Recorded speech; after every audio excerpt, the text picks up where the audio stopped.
Στόχος είναι να ενημερώσουν τους μελισσοκόμους για τις ασθένειες, το πώς αυτές εμφανίζονται, πώς μπορούν να αντιμετωπιστούν, με όσο το δυνατόν γίνεται πιο φιλικούς τρόπους ως προς το περιβάλλον. Όσο αφορά τη μελισσοκομεία, είναι από τους τομείς της ζωικής παραγωγής που δεν επιτρέπονται να χρησιμοποιούν φάρμακα, παρά μόνο για μία ασθένεια που είναι η βαρόα.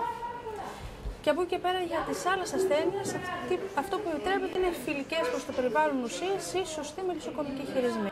Η φιλική σχέση μεταξύ μελισσοκόμου και κασμούς και όλα αυτά. Πριν από 2 χρόνια δεν ξέρω αν μελισσοκόμους για να πηγαίνουν με μελίσια μέσα στις Σλοβακινιές.